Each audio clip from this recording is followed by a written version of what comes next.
Hi everybody, Dr. Kaylee Simmerman here, pelvic floor physical therapist, owner and founder of the Hope Doctors Pelvic Floor Physical Therapy in St. Petersburg, Florida.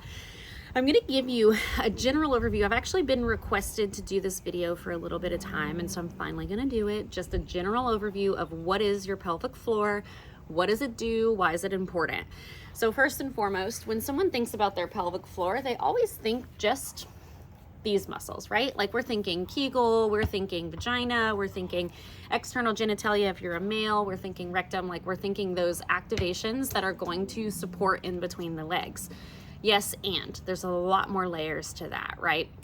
I tell clients, yes, we have the pelvic floor here, which is the muscle layer in between the legs. And this is obviously a female pelvis, but there's also the male pelvis. And it is the muscle layer or the bowl. We also sometimes call it like a hammock that supports the organs within. But there are a few layers of those muscles, first of all. And so, yeah, ignore the balls that are flying. Boy, mom life. So we've got superficial muscle layers. So this is where we've got like the external anal sphincter around the anus. We've got the perineum muscle, which is here. We've got the superficial layers of muscles here right around that vaginal canal, as you can see. These are very important to assess. This is a deeper layer, but when you're thinking about these superficial layers, they need to be assessed by your practitioner. And so the way that we assess those at the Hope Doctors is first we're looking for a reflex. I'm just going to visibly look externally at the skin. Is there any skin tag? Is there any scarring? Is there any pain, discomfort, redness, ingrown hairs, anything like that that you might not be aware of? Redness around the urethra, redness around the vaginal opening. Is there anything visibly that we need to be mindful of? Then I'm going to go into reflex testing. I'm going to have you cough. With a cough, you should see this length and then contract right back up, because that's the goal of that reflex. It should lengthen with that pressure, but then it should also contract and support.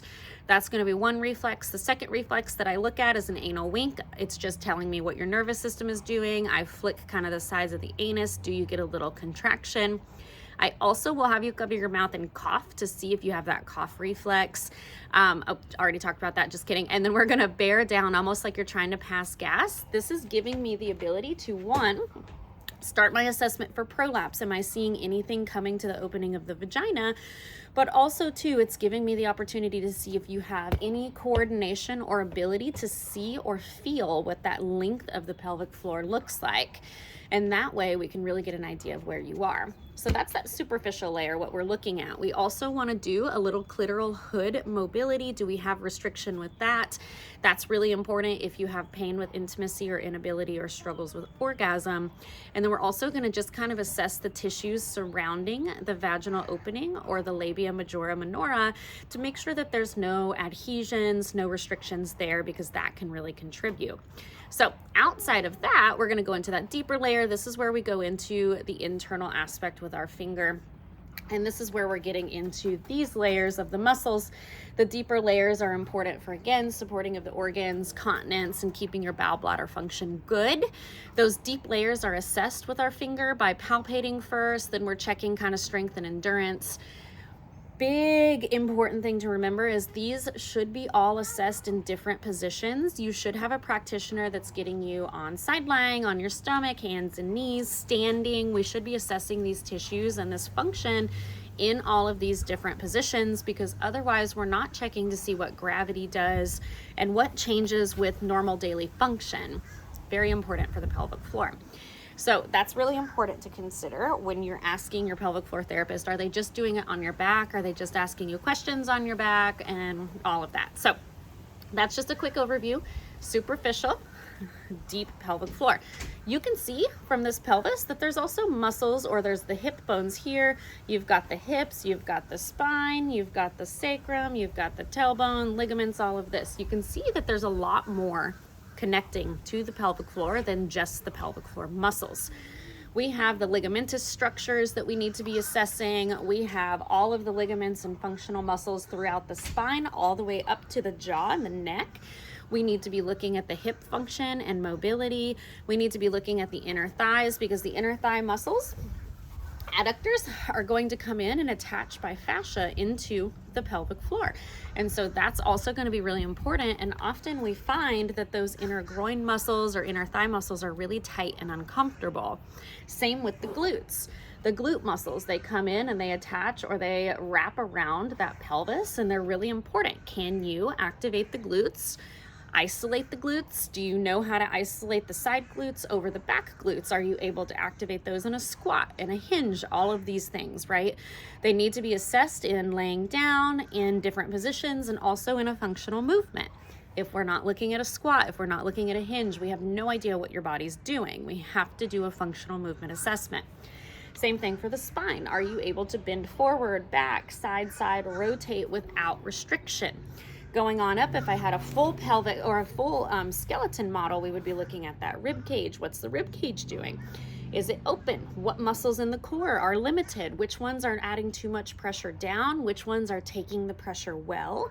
Which ones do we need to focus on to help with rib cage posture so that we don't have too much pressure going down? Same with the jaw. Are you coming into the clinic with clenching? Are you having tension in the jaw and the neck and the shoulders, lots of headaches? Because that can add a lot of tension all the way down to the pelvic floor. And looking at foot posture, landing mechanics, walking mechanics can all contribute to the pelvic floor. So again, your pelvic floor is the muscles that's between the legs and all of the surrounding musculature. And this is kind of like a, hey, let's zone in and let's step back and look at the whole picture. And that's what sets us apart at the Hope Doctors. But ultimately, I'm seeing a really great shift with the majority of pelvic therapists starting to do it that way, because we're realizing instead of you getting your symptoms eliminated and being about 80% better, we really want to get you to that 100%. And it's just been really fascinating in my practice for the past decade to be able to see when I can start to connect to those dots and how efficient and amazing that becomes for you. So that's just a general overview. Again, big moral of the story, everything's connected. We need to get a practitioner that assesses all of your functional movement. And it's important to ask questions and understand how all of this contributes to the symptoms.